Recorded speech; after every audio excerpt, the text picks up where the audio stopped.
bate-papo, né? Nós estamos trabalhando aqui prática tributária. Então, na aula passada, a gente fez toda aquela apresentação, primeiro do programa, mostrando exatamente o que vai ser trabalhado aqui nessas aulas, mas mais do que apresentar o programa, a gente vem batendo na tecla de que a aula de prática, 90% é prática, ou seja, tem que fazer petição. E a gente viu pela pontuação da OAB que se eu posso consultar no dia da prova, pelo menos a lei seca, e o Código de Processo Civil ensina no artigo 319, passo a passo, de como fazer uma petição inicial, eu não posso me dar ao luxo de perder pontuação no endereçamento, na qualificação das partes, nos fatos. Então, eu tenho aqui, e novamente, como a gente já disse em outras aulas de prática, que chamar a sua atenção, qualificar, pessoal. Veja, eu já dou aula de prática tributária para a turma do 10º semestre desde 2017. E eu tive aulas na turma da manhã e na turma da noite. E mesmo, preste atenção, mesmo que eu coloque um filtro gigante, eu percebo que 90% dos alunos do 10º semestre, porque tem 1,5 milhão de coisas na cabeça, TCC, tem prova da OAB, tem a própria faculdade, tem que cumprir atividades extracurriculares, enfim, 1 milhão de coisas no 10º semestre, e o aluno não liga muito para a aula de prática tributária, até porque nessa altura do campeonato, ele provavelmente já deve ter feito a escolha da segunda fase na OAB, e ele vai escolher aquilo que ele já teve acesso. Então, geralmente, os alunos vão para civil, outros vão para trabalhista, muitos para penal, e quase ninguém vai para tributário, até porque tributário só é ensinado no último ano, no 9º semestre, começa, né? E a prática só agora. Então, eu entendo, eu coloco o filtro, mas, pessoal, o que me causa espanto, e eu estou dizendo isso já de antemão, é impressionante como nas aulas presenciais, os alunos que compareciam, na hora da prova, que a gente faz aí na FIG, uma vergonha, sabe? A pessoa não sabe a diferença entre empresa e pessoa física. Então, na aula, eu dou o exemplo do Caio, e na prova, eu dou o exemplo da panificadora Pão de Mel. E o aluno, ao qualificar, porque copiou, fez cola na prova de prática, coloca lá panificadora, vírgula, casada, ou estado civil. Cara, é assustador, assim. Eu até brinco na sala de aula, depois eu corrijo as provas de prática, né? Dou a pontuação igualzinha ao AB, porque eu acho que você está aqui, pessoal, perdendo o seu tempo, na verdade, ganhando o seu tempo, né? Você está aqui para aprender. E erros desse tipo são injustificáveis, né? Porque mostra que você nem está lendo, né? Nem está se preocupando. Ainda, eu repito, que não seja a sua escolha, não vai acontecer nada de ruim se você aprender a qualificar. Porque se você escolher penal, você tem que qualificar. Se você escolher civil, tem que qualificar. Se você escolher tributário, tem que qualificar. Né? Então, só para dar o tom, eu quero que você aprenda como advogado, não como aluno. Eu não estou aqui só mirando, olhando o aluno do 10º semestre que vai fazer prática tributária e que precisa. Só para vocês saberem, nesse passado, na turma do 10º A, ficou de prática tributária uns 15 alunos de exame, de prática tributária. 15 alunos de exame. Desses 15, pessoal, eu peguei 7 colando, 7 alunos colando na prova. Tomei a prova. Mas não deixei de DP nem nada, Porque o cara vai colar grau, você está colando grau daqui, nós estamos em agosto, daqui a alguns meses, né? Eu tomei a prova, ficou todo mundo num cagaço geral, imagina, 10º semestre, o Vander é o ruim. Mas não é porque eu quero pôr um pouco de moralidade, assim, né? Eu quero que você tenha essa consciência. Eu fico muito triste, não pela cola, né? É pela incapacidade ou da vontade de querer aprender, né? Mas aí já é um problema de cada um, né, pessoal? Não é problema meu. Eu só fico triste, mas eu fico no dia seguinte, eu acordo e penso naqueles que estão interessados. E é para eles que eu miro. Eu estou dizendo isso, por favor, apenas e tão somente para usar a lógica, né? Vamos aprender a fazer a peça, vamos entender tributário. Mal, eu repito, não vai fazer, né? Você vai adquirir experiência. E isso é legal, né? Você adquirir experiência. Na prova da OAB, na primeira fase, caem questões de tributário. Então, você aprende, de alguma forma, na prática, a ter algum entendimento que vai te ajudar, pelo menos na primeira fase, a ter os para ir para a segunda. Que aí, na segunda, você cai de cabeça na disciplina que você escolher. E eu sei que fatalmente não vai ser tributário, ou a maioria não escolhe tributário, e eu entendo isso, ok? Então, só para atualizar, o Renato perguntou se eu estou bem, estou ótimo, Renato, Érica, bom dia, Amanda Justiça, bom dia, Valdirene. Então, pessoal, vamos lá, o material que eu disponibilizei é uma complementação daquele primeiro material, então toda a aula eu vou trazendo aqui uma complementação, né? Eu espero que no final desse curso você tenha uma apostila, né, com as principais peças e como, evidentemente, resolver aquelas questões que foram propostas nas peças que vão constar na apostila. Perfeito. Pois bem, pessoal, só para rememorizar, nós, quando entramos na matéria tributária, a primeira coisa que tem que estar na cabeça, travou? Igor disse que travou aqui. Travou?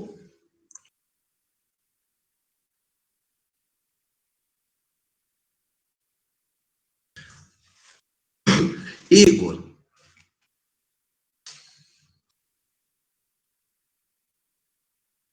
F5. Ou entra e sai. Sai e entra de novo.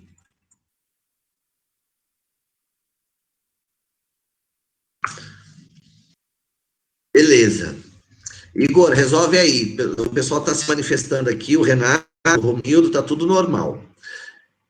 Então, voltando aqui à questão tributária, essa linha do tempo que eu venho insistindo, e é gostoso, né? Porque a gente tem aula de prática tributária e amanhã, sexta-feira, a gente tem aula de direito tributário. Então, eu vou falar tanto dessa linha do tempo que você vai guardar essa linha do tempo, você querendo ou não, né? Então, eu quero sempre lembrar disso. Em matéria tributária, tudo depende de lei, né? Não há tributo sem lei, né? É a máxima do princípio da legalidade. E eu já disse isso, há uma origem histórica. A Carta Magna de João Sem Terra, eu estou falando de 1200, lá na Inglaterra, quando o que a doutrina chama de certidão de nascimento das constituições, a Carta Magna de João Sem Terra na Inglaterra, diz claramente que não há tributo sem lei, né? No tributation without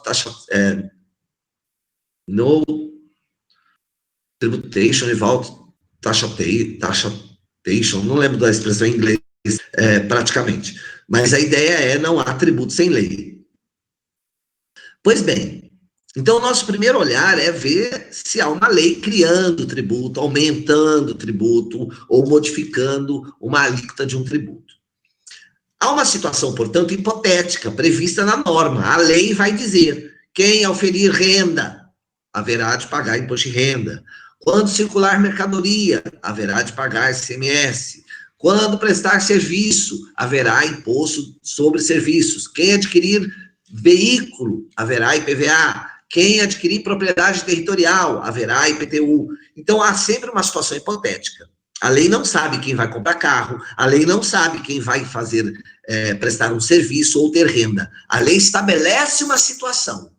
E quando essa situação acontece, então aí se materializa na vida de alguém, na vida de uma pessoa física ou de uma pessoa jurídica, sujeita, portanto, ao pagamento dos tributos. Quando isso acontece, a gente chama de concretização, materialização ou ocorrência do fato gerador. O fato que faz gerar aquela situação hipotética que estava prevista na norma.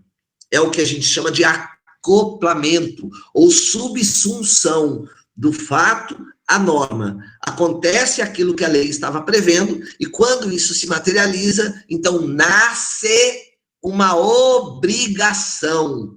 Obrigação. E toda vez, eu já disse isso e eu vou continuar repetindo, quando eu falo em obrigação, na sua cabeça já tem que abrir. Alguém vai receber, chamado credor. Alguém vai ter que pagar, chamado devedor. Então, nasce a obrigação a partir do fato gerador.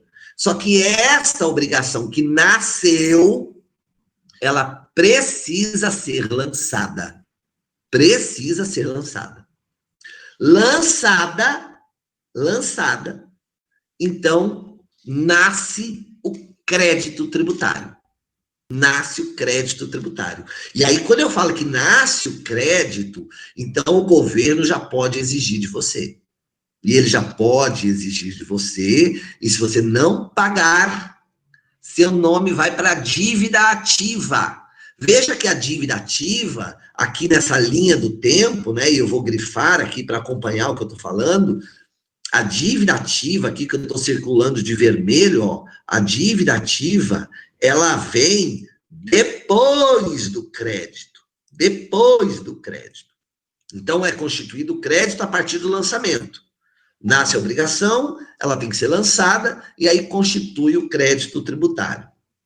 Pois bem, crédito tributário constituído, se você não paga, haverá a inscrição do seu nome na dívida ativa. E eu já disse para vocês, não é gostoso ter o nome na dívida ativa. É uma lista de maus pagadores. Para a pessoa física, isso é horrível. Você tem um monte aqui de restrições. Na área eleitoral, por exemplo, né, se você não paga, se você não vai votar, você toma uma multa e isso impede você. Se você não paga essa multa, não é tributo, por favor, é uma multa, é uma sanção, mas impede você de passar em concurso público, ou até de viajar. Tirar o passaporte, por exemplo, você tem que ter quitação eleitoral. Na área tributária, para a pessoa física, primeiro ela pode ter o seu nome negativado, porque o governo pode pedir, inclusive o protesto, está na onda agora, pedir protesto, a prefeitura está protestando aí em Guarulhos, a rodo, quem não está pagando os tributos, além do que vai sofrer uma execução fiscal. E quando eu falo de sofrer uma execução, aluno do décimo semestre, a palavra execução já tem que entrar no ouvido com aquela ideia de que o Estado vai penhorar os bens, tomando à força aquilo que a pessoa possui. Se você possui um iPhone, se você possui um relógio, se você possui um carro e está devendo tributo, não importa se é federal, estadual, municipal, lançado na dívida ativa, o governo começa uma execução fiscal. E você vai ser citado para pagar ou nomear bens à penhora. E os seus bens serão penhorados, né? Então, ninguém, pessoa física, vai dormir tranquilo, sabendo que está devendo imposto, porque pode sofrer uma execução fiscal. E a pessoa jurídica é pior ainda. Com o nome negativado, ela já não consegue empréstimo. E nessa época, agora de pandemia, então, você não conseguiu uma linha de crédito para fazer capital de giro, para pagar o salário dos funcionários, e você não pode participar de licitações. Tudo isso eu estou te dizendo porque eu quero que você entenda, são consequências que estão hoje no nosso ordenamento que ocorrerão quando a pessoa deixa de pagar aquele tributo que foi lançado e que foi constituído num crédito tributário. Então, veja as consequências. Ninguém quer a execução fiscal. Perfeito. Ponto, está bem claro isso. Então, eu trago a linha do tempo toda vez que a gente vai falar de tributário, para a gente saber na cadência o que vai acontecer passo a passo, né? Há uma situação hipotética prevista na lei, quando ela se materializa na ocorrência do fato gerador, nasce uma obrigação. Obrigação que precisa ser lançada, é uma atividade administrativa, o lançamento, a gente viu nas aulas de tributário, então o governo vai documentar, vamos dizer assim, aquela situação para constituir um crédito e começar a querer receber. Se você não paga, seu nome é lançado na dívida ativa. Perfeito. Aqui nessa tela, eu tenho uma colinha, né? É uma cola para a gente lembrar quais são os impostos mais importantes e que caem na OAB e que estão atreladas àqueles entes da federação que, pela Constituição Federal, estão aptas a cobrar, a instituir impostos, ou a tributos, né? Melhor falando. Então, eu coloquei aqui a União Federal, imposto de renda. Todo mundo associa o imposto de renda à União Federal. O único detalhe, eu fiz questão aqui de colocar na caneta azul, o único detalhe é que toda vez que tiver a União Federal, não esqueça, o processo correrá na Justiça Federal. União Federal, o processo correrá na Justiça Federal. No que diz respeito aos estados, a gente tem os impostos estaduais mais famosos: ICMS, ITCMD, IPVA. Esses são os impostos do estado. Então, evidentemente, se eu tenho prática tributária, eu estarei brigando com a União na Justiça Federal, estarei brigando com o Estado na Justiça Estadual. Estado na Justiça Estadual. E eu tenho também tributos municipais.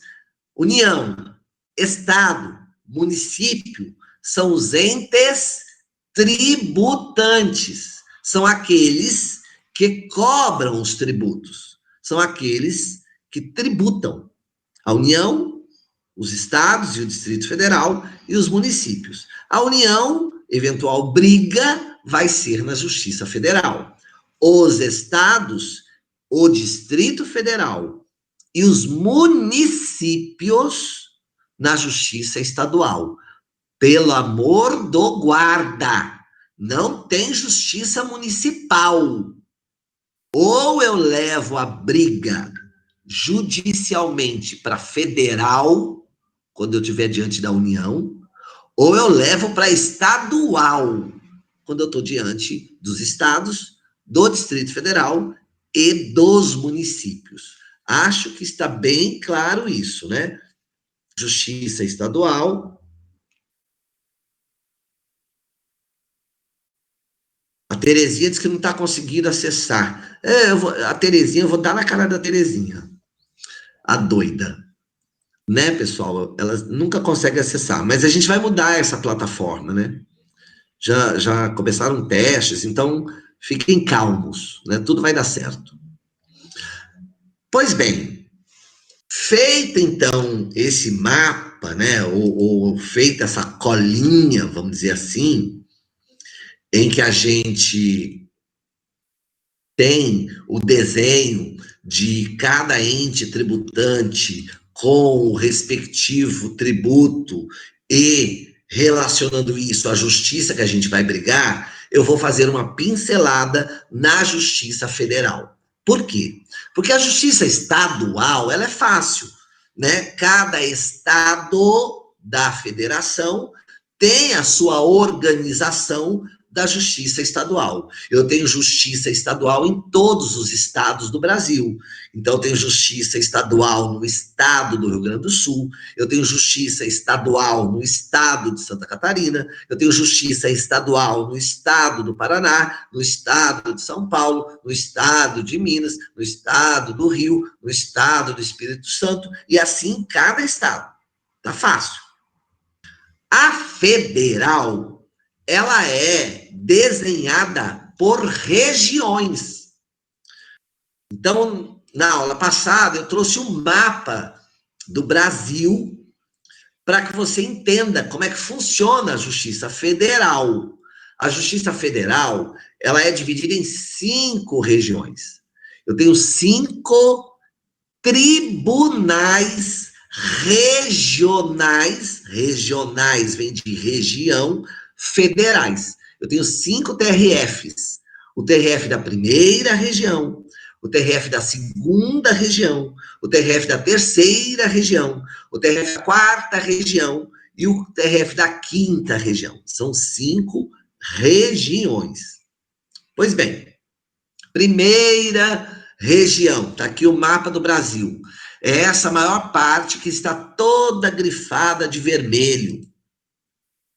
É enorme a primeira região, porque ela engloba todos esses estados, quase o Brasil inteiro. Olha que loucura! A primeira região, pessoal, pega, por exemplo, olha, Minas Gerais. Você está em Belo Horizonte, você faz parte, no âmbito da Justiça Federal, a primeira região. E também pega, olha que loucura, o Acre. O Acre. Você está lá no Acre, quer brigar com o governo por conta de um tributo federal, você vai procurar a Justiça Federal da primeira região, porque você está no Acre. E o Acre faz parte da primeira região. A segunda região é pequenininha, só tem 2 estados, aqui no mapa está de azul, é o estado do Rio de Janeiro e do Espírito Santo, aqui. Então, se a prova da OAB, ou se um cliente seu no futuro morar no Rio de Janeiro e está questionando um tributo federal, você já sabe, você vai ter que entrar na Justiça Federal da segunda região que pertence ao Rio de Janeiro e Espírito Santo. Terceira região. A terceira região eu coloquei em verde, engloba os estados de São Paulo e Mato Grosso do Sul. Terceira região, São Paulo e Mato Grosso do Sul. Quarta região, a quarta região engloba os estados do Rio Grande do Sul, Santa Catarina e Paraná. E a quinta região, que está de preto e verde, a quinta região é esse pedacinho delicioso do Brasil, né, que se encontra boa parte do Nordeste, tá preto e verde aqui, eu tenho Alagoas, Ceará, Paraíba, Pernambuco, Rio Grande do Norte, Sergipe. Então, esse é o mapa da Justiça Federal dividido em regiões. Ah, professor, eu vou ter que decorar isso.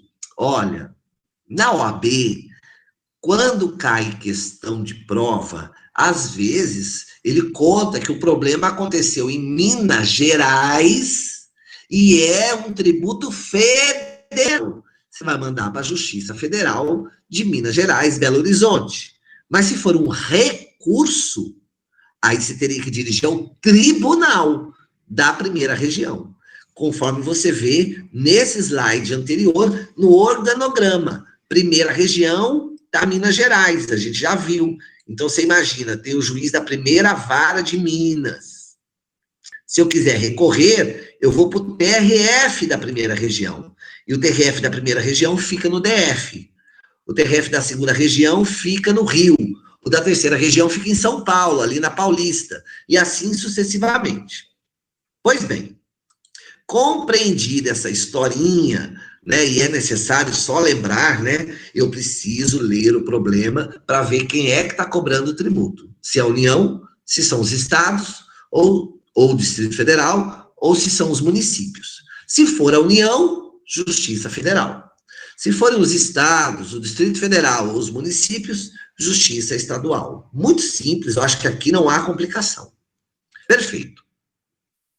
Raio-X da questão foi o que a gente começou na aula passada. Eu trago, então, uma questão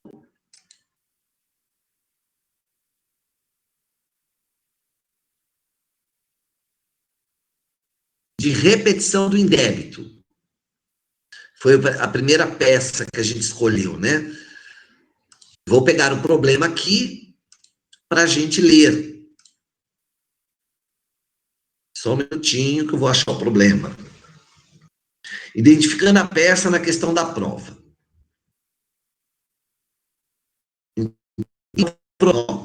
A União, por não ter recursos suficientes para cobrir despesas referentes a investimento público urgente e de relevante interesse nacional, instituiu, por meio da Lei Ordinária 1234, publicada em 1º de janeiro de 2014, empréstimo compulsório.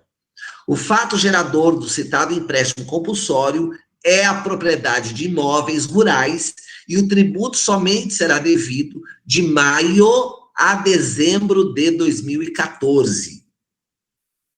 Caio, proprietário de imóvel rural situado no estado X, após receber a notificação do lançamento do crédito tributário referente ao empréstimo compulsório dos meses de maio a dezembro de 2014, realiza o pagamento do tributo cobrado.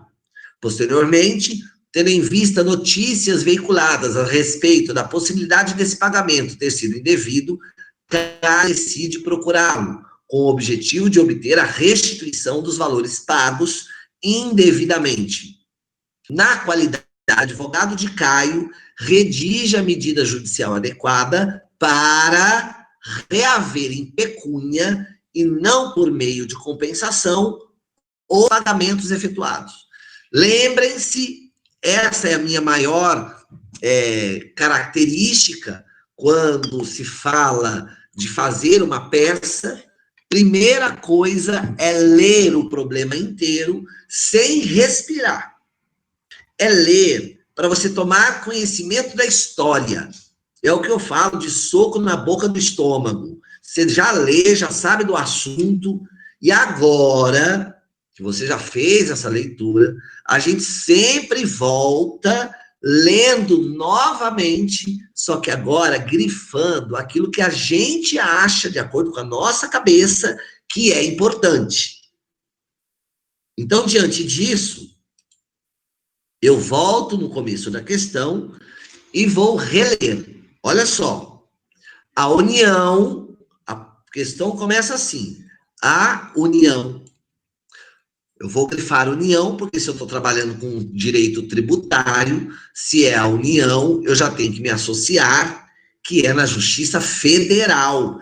Isso aqui, pessoal, é dica na hora de resolver a questão da prova, né? Você coloca União e você, então, já coloca aqui do lado Justiça Federal. Eu não vou escrever com a mão, eu vou aproveitar e vou escrever com caneta mesmo. Então, eu vou colocar um texto aqui. A União significa Justiça Federal, né?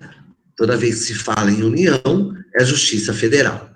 Então, a União, por não ter recursos suficientes para cobrir despesas referentes a investimento público urgente e de relevante interesse nacional, instituiu, por meio da Lei Ordinária 1234, eu vou grifar Lei Ordinária, essa é uma dica, toda vez que eu falar em questão de prova em tributário, a máxima é que não há tributo sem lei.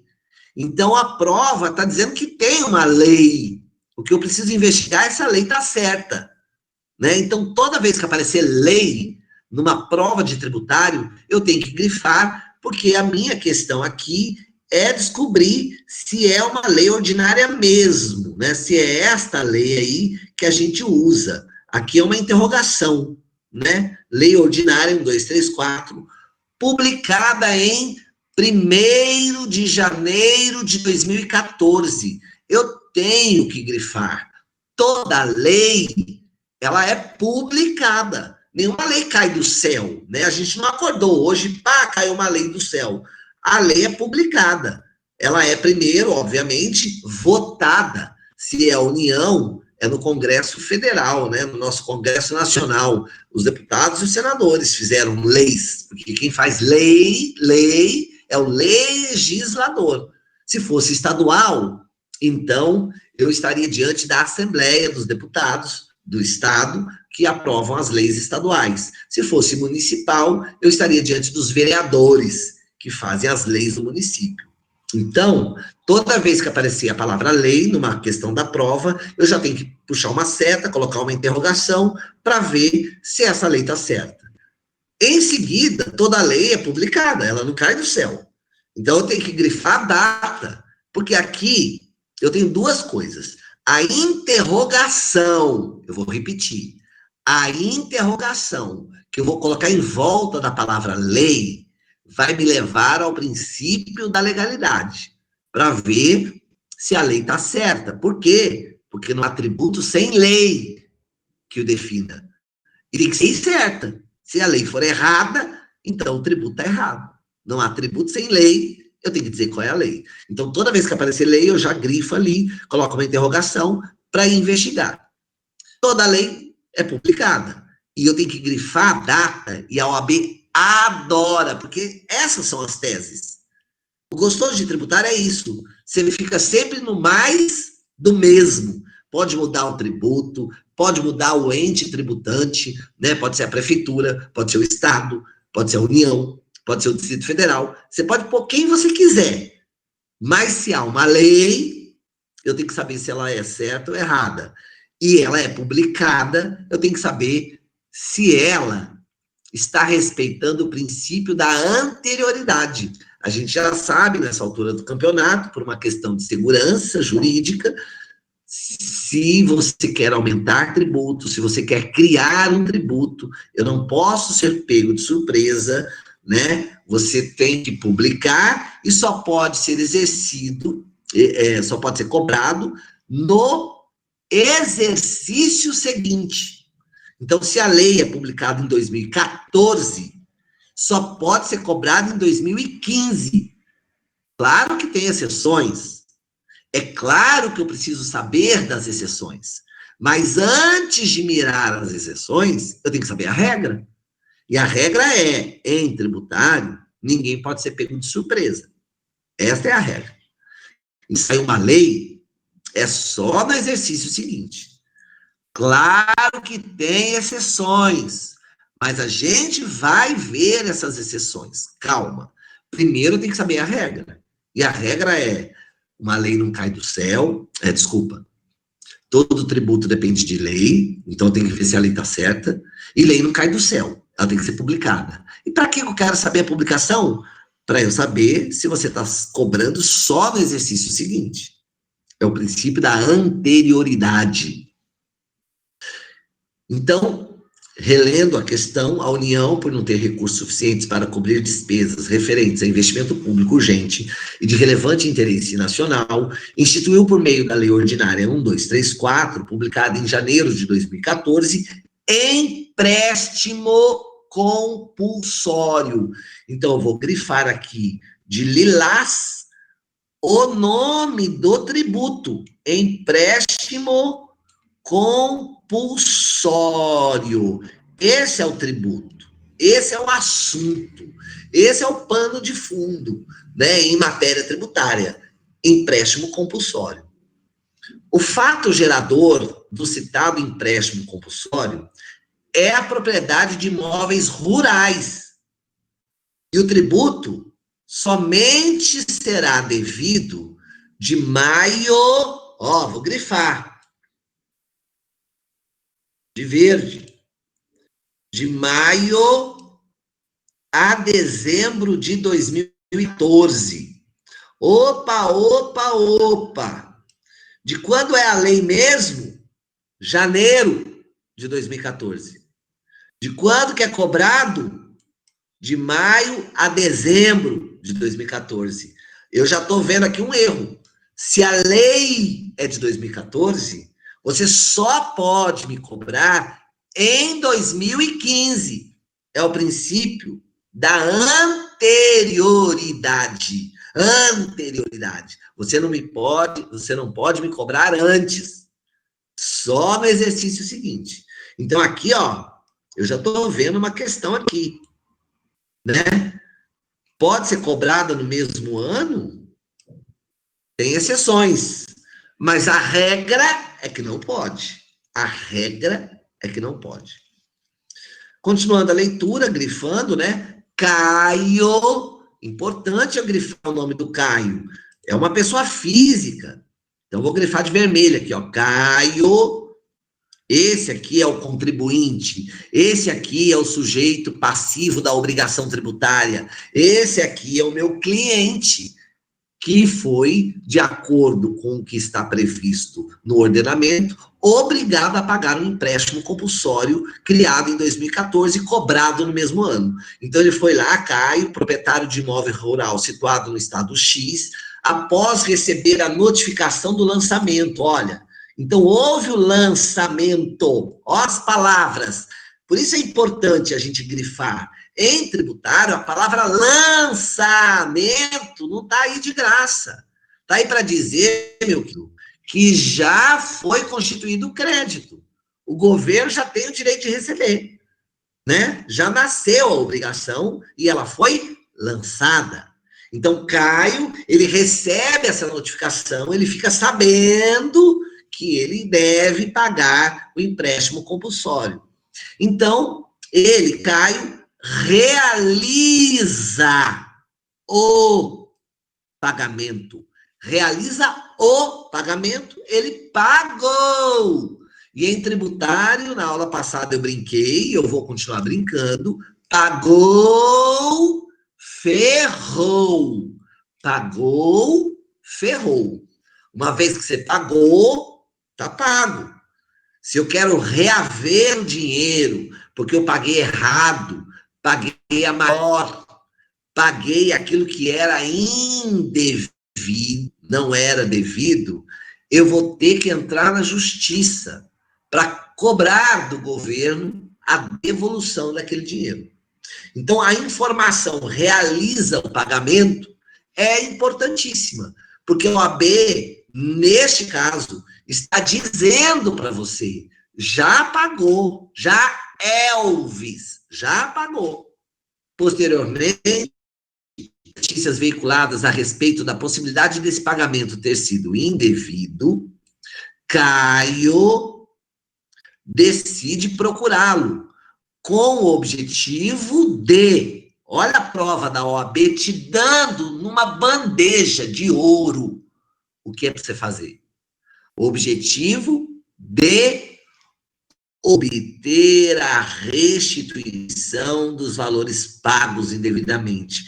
Você capta que a prova da OAB aqui, nesta questão, é bobinha. Ela já está dizendo para mim o que é para fazer. É para pleitear a restituição dos valores pagos indevidamente. Então, ele já está dizendo que você pagou indevidamente, que pagou aquilo que não era devido. Olha a OAB pondo no seu colo. Pagou, ferrou. Para você reaver, tem que entrar com uma ação. Ação de repetição de indébito. É quase que automático. Você ler que pagou, vai devolver, então é ação de repetição. Tem que me devolver o dinheiro. Na qualidade de advogado de Caio, eu sou advogado de Caio, redija a medida judicial adequada para, olha a OAB de novo, reaver em pecúnia quer dizer dinheiro, reaver em dinheiro,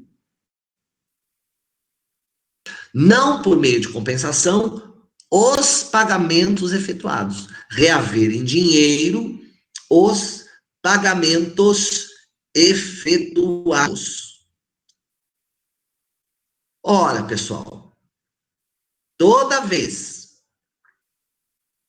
que a gente faz essa leitura da questão da prova, grifando, a gente agora pode ir lá para a folha de rascunho, e a OAB vai te dar uma folha de rascunho, você vai lá para a folha de rascunho, e você então vai trazer as informações mais importantes. Então, no meu caso aqui, eu já coloquei que é uma ação de repetição de indébito, deve ser endereçada à vara federal da seção judiciária do estado X. Por quê? Porque a União Federal é na Justiça Federal. A OAB não disse qual é o estado, ela não disse se era Minas, se era Rio Grande do Sul, Ela disse Estado X, e eu não posso inventar. Então, eu vou colocar a Justiça Federal do Estado X, porque todos os estados têm Justiça Federal. O autor da ação é Caio, não tem nenhuma petição, eu vou ter que fazer, e o réu é a União Federal, né? Por isso, encaminho para a Justiça Federal. Também na folha de rascunho, eu vou buscar aqui os fundamentos jurídicos, né? Do que eu estou tratando aqui? Bom, o assunto é empréstimo compulsório. E aí, a gente, em prática tributária, a primeira coisa que nós vamos pegar é a Constituição. Ô, professor, não é para pegar o CTN? Então, o CTN vem depois. Primeiro a Constituição. Por quê? Porque no modelo brasileiro, todos os princípios tributários estão na Constituição. Princípio da legalidade, princípio da anterioridade, princípio da irretroatividade, princípio da isonomia tributária, tá tudo lá na Constituição. Os tributos, quem é que pode cobrar o quê? A União Imposto de Renda, os estados. Então, toda vez que eu começo tributário, eu vou primeiro para a Constituição. E o empréstimo é o tributo. Então, se você tem vadimeco, o certo é ir lá no índice da Constituição e procurar a expressão empréstimo compulsório. E se eu fizer isso, quer dizer, se eu for vadimeco, se eu for lá e escrever compulsório, procurar empréstimo compulsório, eu vou achar o artigo 148, caput da Constituição Federal. Artigo 148, caput da Constituição Federal. O artigo 148, caput da Constituição Federal, diz assim: a União, mediante lei complementar, poderá instituir empréstimos compulsórios. Inciso 1, para atender às despesas extraordinárias decorrentes de calamidade pública, de guerra externa de sua iminência. Inciso 2, no caso de investimento público de caráter urgente, de relevante interesse nacional, observado o disposto no artigo 153B. 153B. Eu vou colocar esse artigo aqui no nosso chat, no nosso bate-papo. Olha lá. A União, mediante lei complementar, a prova disse que era lei ordinária. Então, o tributo que está sendo cobrado do Caio é inconstitucional. Não pode uma lei ordinária criar empréstimo compulsório. A Constituição é claríssima no artigo 148, caput, que empréstimos compulsórios serão criados por lei complementar. Existem duas hipóteses para criar empréstimos compulsórios no Brasil por lei complementar. Duas. A primeira hipótese, você está lendo ali no artigo 148, diz que pode criar um empréstimo para atender às despesas extraordinárias decorrentes de calamidade pública, guerra externa ou sua iminência. Então, quando eu fiz uma live com a doutora Ossana, em matéria tributária, algumas semanas atrás, ela até tocou nesse assunto. Ela perguntou assim para mim: olha, a pandemia do coronavírus é um caso de calamidade pública? Resposta: sim. Né? Foi publicada uma lei do governo federal decretando a pandemia como um caso de calamidade pública. Então, o governo pode criar um empréstimo compulsório e pedir dinheiro emprestado para o povo brasileiro por conta dessa calamidade? Resposta: pode. Mas precisa de uma lei complementar. Ou seja, o governo vai ter que convencer os deputados e os senadores para poder criar esse empréstimo. É uma lei complementar, ela exige um quórum qualificado. Detalhe, neste caso, do inciso 1, o tributo será cobrado no mesmo ano. Claro, se é um caso de extrema urgência por calamidade, se é um caso de guerra, eu vou esperar o ano que vem? O ano que vem o povo morreu. Morreu na guerra, morreu na calamidade. Então, calamidade e guerra é uma exceção ao princípio da anterioridade, né? É um empréstimo, olha que loucura, compulsório, que deve ser criado por lei complementar. Eu não vou desprezar essa informação. Deve ser por lei complementar. Mas no caso de guerra, será cobrado no mesmo ano. No caso de calamidade pública, será cobrado no mesmo ano. Agora, no problema da prova, não é guerra. No problema da prova, não é calamidade pública. O problema da prova fala em caráter urgente, mas não é guerra. Fala em caráter urgente, mas não é calamidade pública. É caráter urgente e de relevante interesse nacional. Ora, o que diz a prova? Vamos voltar lá para a questão. A questão, ela diz que a União, por não ter recursos suficientes para cobrir despesas referentes a investimento público urgente e de relevante interesse, instituiu o empréstimo compulsório. Então, este empréstimo, ele foi criado com a justificativa do inciso 2 do artigo 148 da CTN. Não é guerra, não é calamidade, mas é necessidade de investir com urgência. Mas é uma urgência que só o ano que vem, porque deve respeitar a anterioridade. Quem falou isso, professor? O artigo 148. Quando ele vai se referir ao inciso 2, e eu vou aqui novamente pegar só o inciso 2, ele diz: no caso de investimento de caráter urgente de relevância nacional, observado o disposto no artigo 150b. Ele manda eu observar o 150b. Vou pôr aqui, ó, Ctrl V. Observar o 150b. E o que diz o 150b? Vamos olhar lá. Pega a Constituição, vai lá no artigo 150b. O 150 diz: sem prejuízo de outras garantias asseguradas ao contribuinte, é vedada à União, aos estados, ao Distrito Federal e aos municípios. Olha o que é vedado à União, aos estados e municípios. Inciso 3. Cobrar tributos.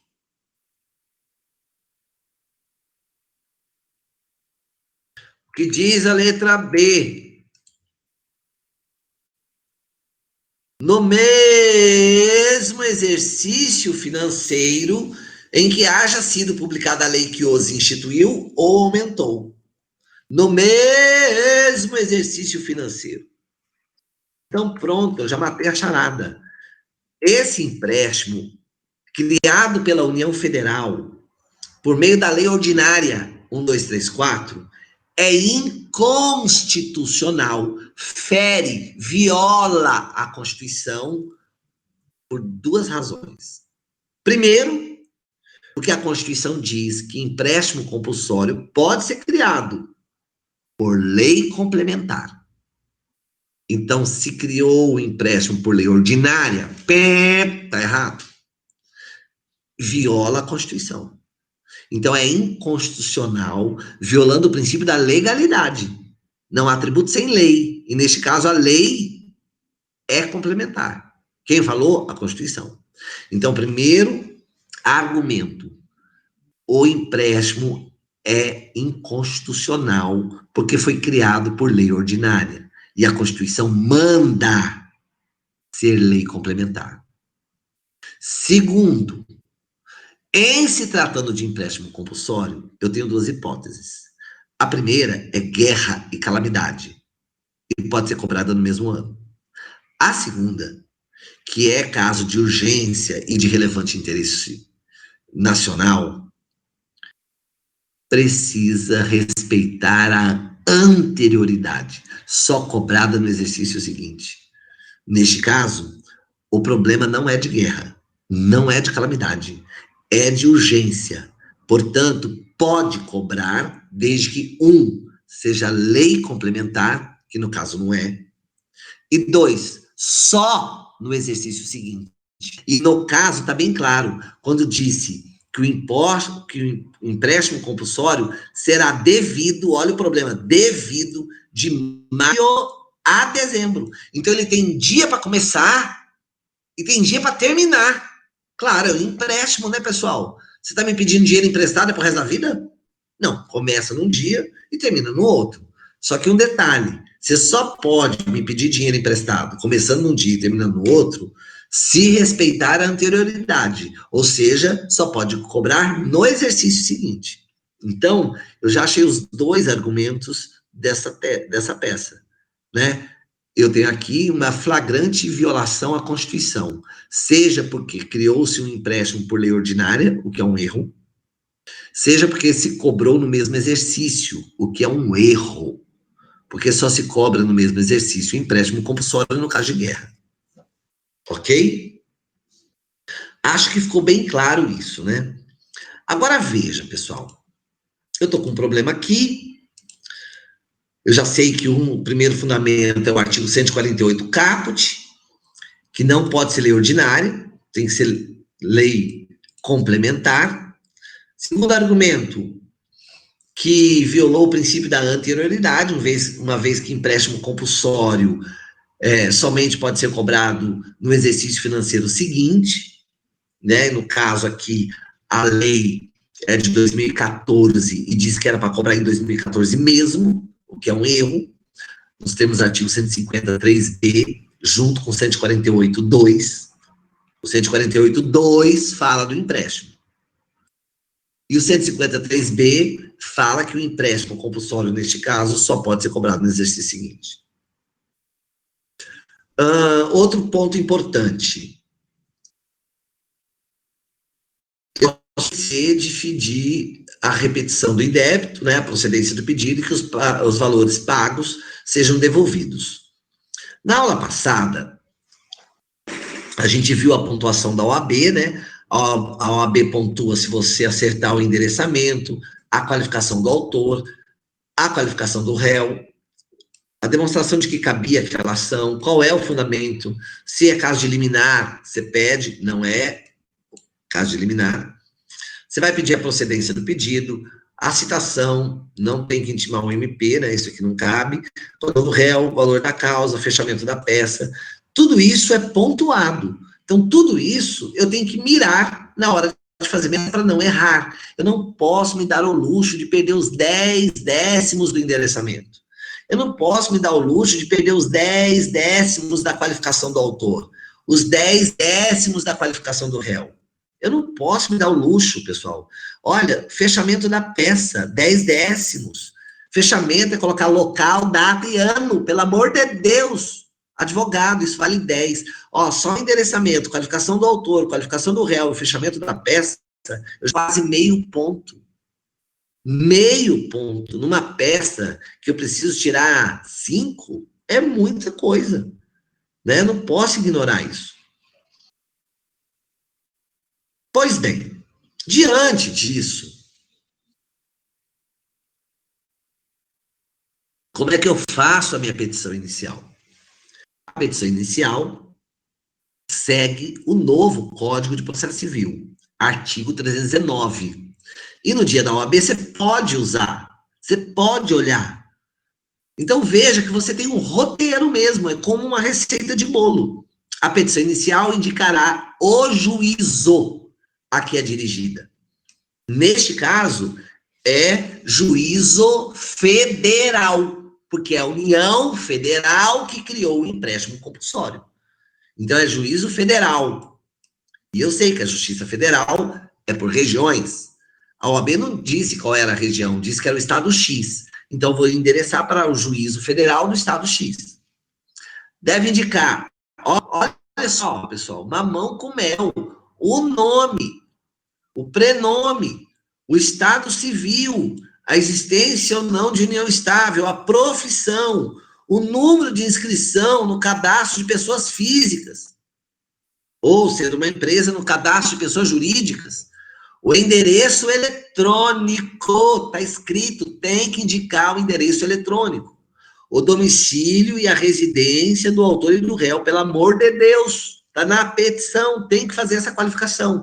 Eu não posso perder os 10 décimos do autor, e são 10 para o réu. Se eu acerto o endereçamento, o autor e o réu, eu já tenho 0,30. Ah, professor, é pouquinho, mas de grão em grão, a galinha enche o papo, né, pessoal? De décimo em décimo, eu chego a 5. Olha só. A petição tem que trazer o fato. O fato, eu já disse para vocês há muito tempo, é copiar o problema, é a história. E os fundamentos jurídicos. Então, até aqui, pessoal, você já pode fazer adiantando o serviço. Quanto mais você praticar, fazer a peça desse jeito, já começa a peça. Na OAB não tem tempo para fazer rascunho. Vocês lembram daquela aula de prática que eu dei para vocês há 2 anos atrás?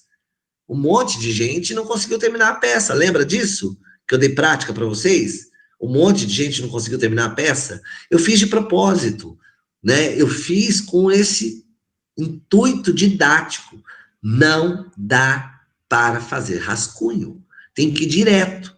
E para ir direto, sem errar, eu tenho que treinar endereçamento e olhar para o artigo, né, pessoal? Não confia só na cabeça, porque no nervosismo a gente esquece. Então, vá para o artigo, ele é a sua cola.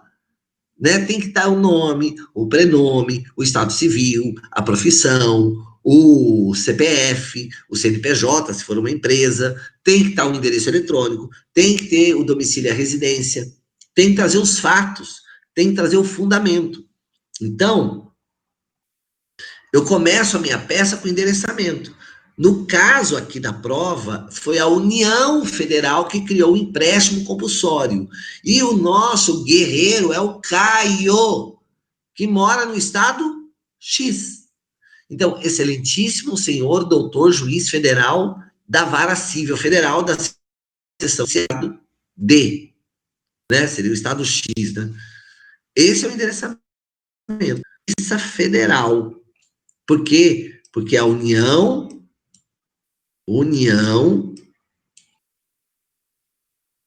Federal. Em se tratando da União Federal, vai para a Justiça Federal. União Federal, a gente leva para a Justiça Federal. Beleza? Endereçamento tá ok. Qualificação das partes. Olha eu seguindo o 319. E olha eu, pessoal, fazendo a qualificação do meu jeito, com a minha personalidade, né? Eu gosto de fazer assim. Aliás, eu fui fazendo tantas vezes assim na minha vida, que hoje, pessoal, quando um cliente me procura no escritório e quer que eu faça uma petição, que eu tenho que tirar e pedir lá a xerox do RG, para saber o RG deles, xerox do CPF, eu já vou e abro um arquivo, uma pasta no meu computador em nome desse cliente, e eu já começo a qualificação. Porque isso aí é chato demais, né? Ah, é um saco você olhar o RG da pessoa, o CPF, isso no dia a dia, você olhando lá, né, os pontos, e você não pode errar, não pode digitar o CPF errado. Essa partinha chata, eu já adianto, eu já faço, né? Então,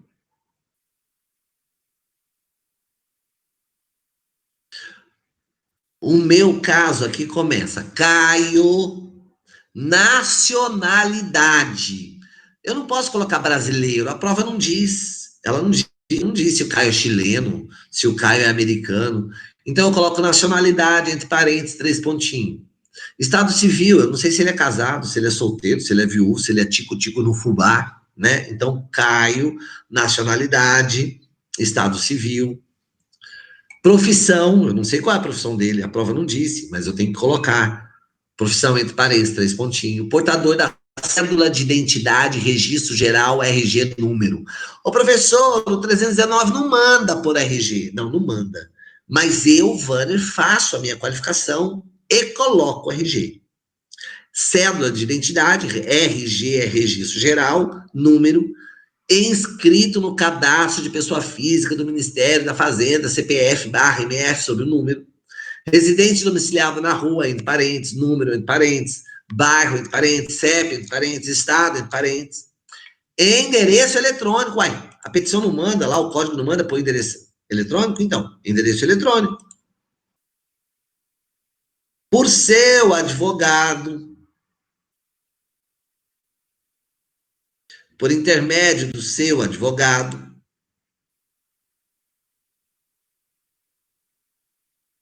abaixo, assinado, procuração anexa, com escritório na rua, número, bairro, CEP, estado, onde recebe intimações, vem respeitosamente a presença de Vossa Excelência propor. Você está vendo que eu vou direto no verbo? Vem propor. Ações são propostas.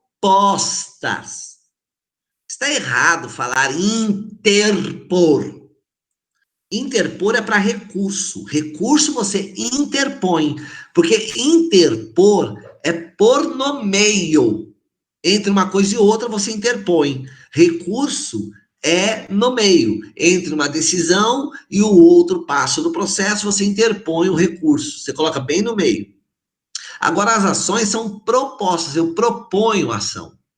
Né? Então, esta é a forma correta.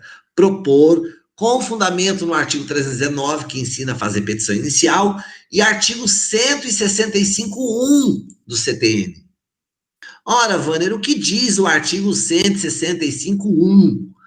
Esse é o artigo do Código Tributário que traz o direito que o contribuinte tem de pedir o dinheiro de volta.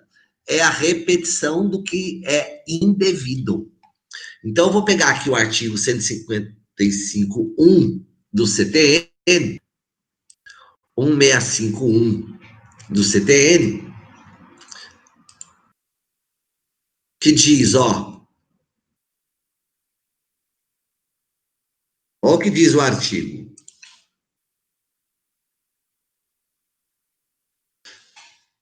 O sujeito passivo, eu coloquei no chat, olha no chat. O sujeito passivo tem direito, independente de prévio protesto, à restituição total ou parcial do tributo, seja qual for a modalidade do seu pagamento, nos seguintes casos. Olha o primeiro caso: cobrança ou pagamento espontâneo, e o Caio pagou. Ele foi notificado e pagou. Então, é um pagamento espontâneo. Pagamento espontâneo de tributo indevido. Não era devido. Por quê? Porque era inconstitucional. Mas ele já pagou, ferrou. Repetição do indébito. Artigo 165.1 do CTN. É esse o artigo que fundamenta a ação de repetição de indébito. Então, vem propor, com base no 319, que ensina a fazer a petição, e com base no 165.1 do CTN, que diz que cabe repetição de indébito quando a gente pagou a maior, eu venho propor ação de repetição de indébito. Contra quem? Contra a União Federal. A prova diz que foi ela que criou o empréstimo. E aí eu tenho que qualificar a União, pelo amor de Deus.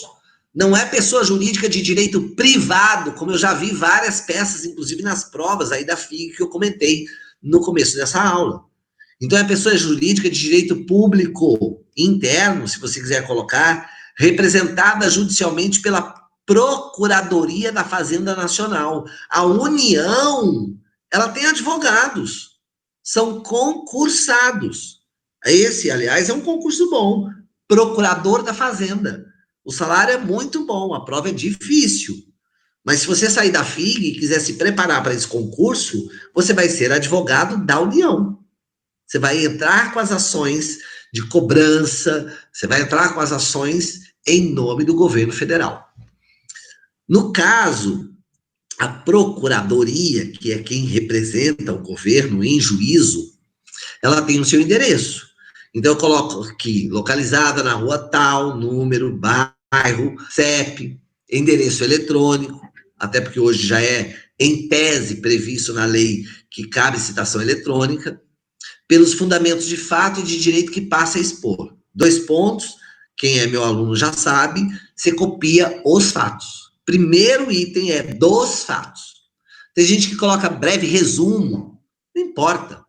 O que importa é que você abra, logo após a qualificação das partes, o primeiro tópico da sua peça é copiar o problema. E tudo isso, pessoal, você pode fazer sem saber a resposta.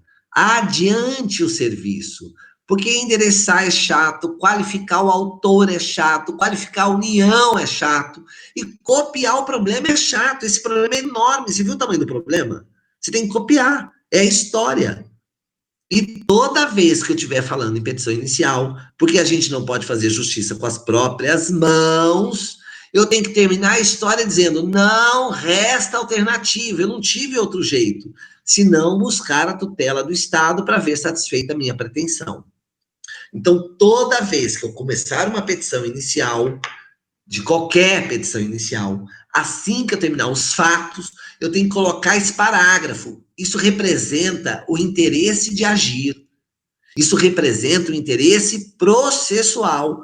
Eu não tenho outro jeito de reaver o dinheiro daquilo que eu paguei errado, a não ser entrar na justiça e pedir a tutela do Estado. Neste caso, a tutela, o amparo, é devolver meu dinheiro. Só que tem um detalhe, pessoal. E aqui está o grande pulo do gato. Pagou, ferrou. O governo não vai te devolver esse dinheiro liminarmente. Pelo amor de Deus. Tem aluno que faz a petição bonitinha, mas chega lá e liminar para repetição de indébito. Não tem. Mas quem falou que não cabe liminar, Vânia? Ué, quem falou? A Constituição Federal, o artigo 100 da Constituição. Então, nós vamos ter que ir lá no artigo 100 da Constituição, eu coloquei ele aqui no nosso material, para você ver que eu estou falando a verdade. Olha, aqui atrás, eu coloquei o artigo 100 da Constituição Federal. Olha só o que diz o artigo 100. Os pagamentos devidos pelas fazendas públicas, federal, estaduais, distrital e municipais, fazenda federal, fazenda estadual, fazenda do distrito, fazenda dos municípios. Fazenda, pessoal, é o apelido do governo em juízo. É o apelido. Em vez de colocar, eu processei a prefeitura, eu posso dizer, eu processei a Fazenda Municipal do Guarujá, de São Paulo, de Guarulhos. Então, olha o que diz o artigo 100. Os pagamentos devidos pelas fazendas públicas, federal, estaduais, distrital e municipais, em virtude de sentença judiciária, far-se-ão. Os pagamentos devidos far-se-ão exclusivamente na ordem cronológica de apresentação dos precatórios. Far-se-ão exclusivamente na ordem cronológica de apresentação dos precatórios. Vem o parágrafo 3º do próprio artigo 100 da Constituição, é a Constituição brasileira que está dizendo, não sou eu, toda vez que o governo pagar, o governo tiver que meter a mão no bolso e pagar, tem que respeitar os precatórios. O parágrafo 3º diz: o disposto no caput deste artigo, relativamente à expedição de precatórios, não se aplica aos pagamentos de obrigações definidas em leis como de pequeno valor, que as fazendas devam fazer em virtude de sentença judicial transitada em julgado. Então, pessoal, existem 2 jeitos do governo de pagar. Qualquer que seja a origem. Ou é mediante precatório, ou é mediante requisição de pequeno valor. Aí vem o parágrafo 4 e diz assim, tudo do artigo 100 da Constituição. Para os fins do disposto no parágrafo 3º, poderão ser fixados por leis próprias valores distintos às entidades de direito público. Então, veja,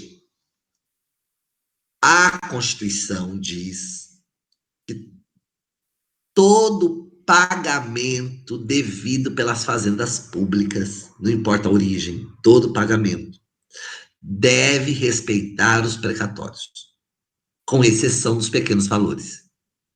Mas o que são pequenos valores? Essa é a pergunta. Porque pequenos valores não precisam de precatório. O que são pequenos valores? A própria Constituição diz: leis próprias. Então, o Estado vai criar uma lei estadual para dizer o que é pequeno valor para aquele estado. Como eu tenho 27 estados na federação, então cada estado vai dizer qual é o seu valor, o que é pequeno valor para ele. O estado de São Paulo vai dizer o que é pequeno valor para o estado de São Paulo, são os deputados do estado de São Paulo que vão votar essa lei, e já votaram. O estado de Minas, o estado do Rio, o estado do Rio Grande do Sul, cada estado vai dizer o que é pequeno valor. Por que cada estado vai dizer?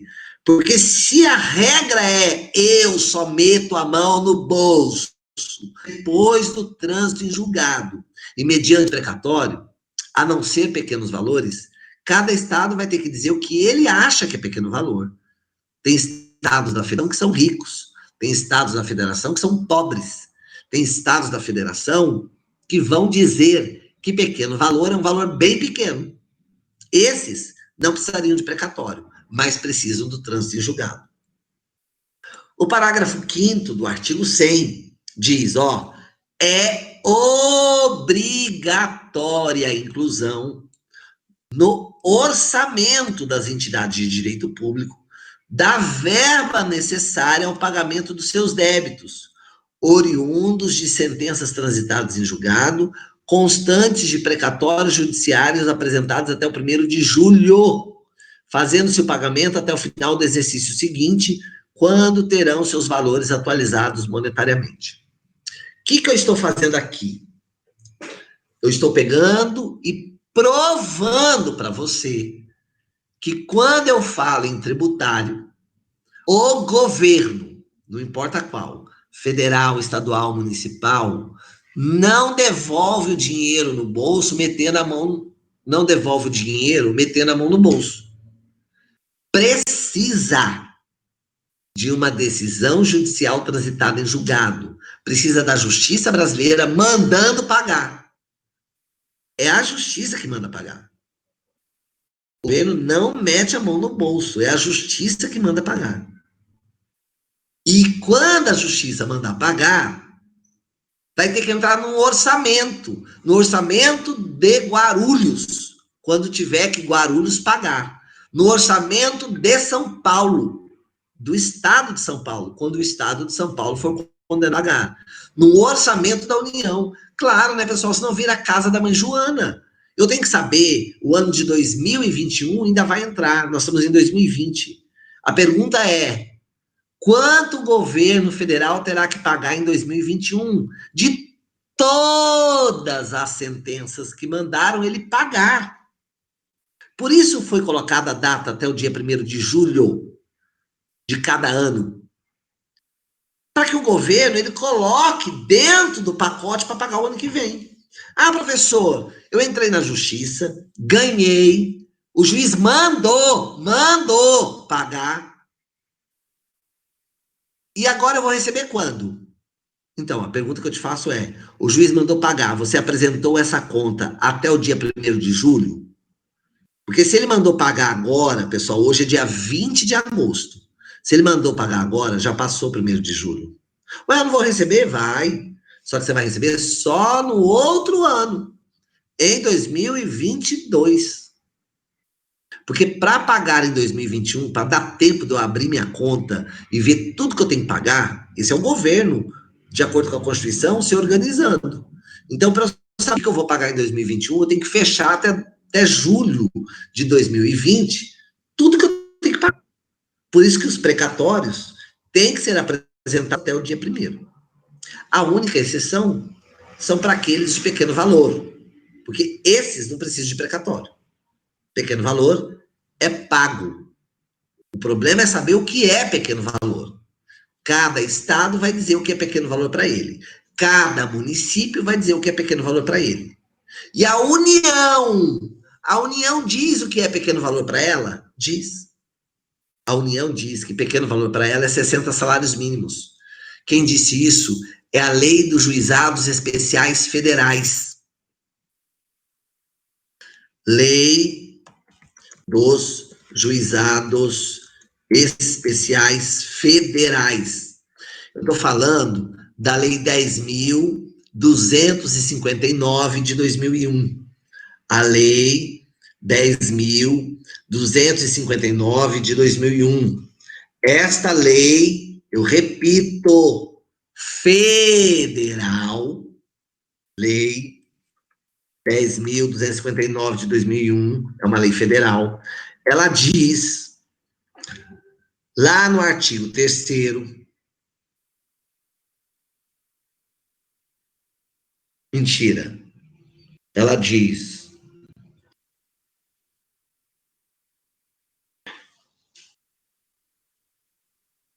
não se inclui na competência, peraí só um pouquinho.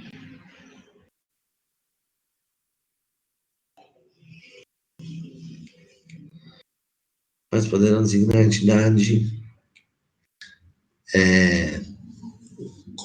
Espera aí só um pouquinho, deixa eu ver aqui, pequeno valor. Aqui, ó, é o artigo 17, parágrafo 1º. Ó, artigo 17, parágrafo 1º, dessa lei, 10.259. Olha lá. Tratando-se de obrigação de pagar a quantia certa, tratando-se de obrigação de pagar. Quem que tem aqui a obrigação de pagar? O governo que cobrou errado um tributo. Cobrou errado, eu paguei, e agora ele tem a obrigação de me devolver. Então, tratando-se de obrigação de pagar a quantia certa, após o trânsito em julgado da decisão, o pagamento será efetuado no prazo de 60 dias contados da entrega da requisição por ordem do juiz.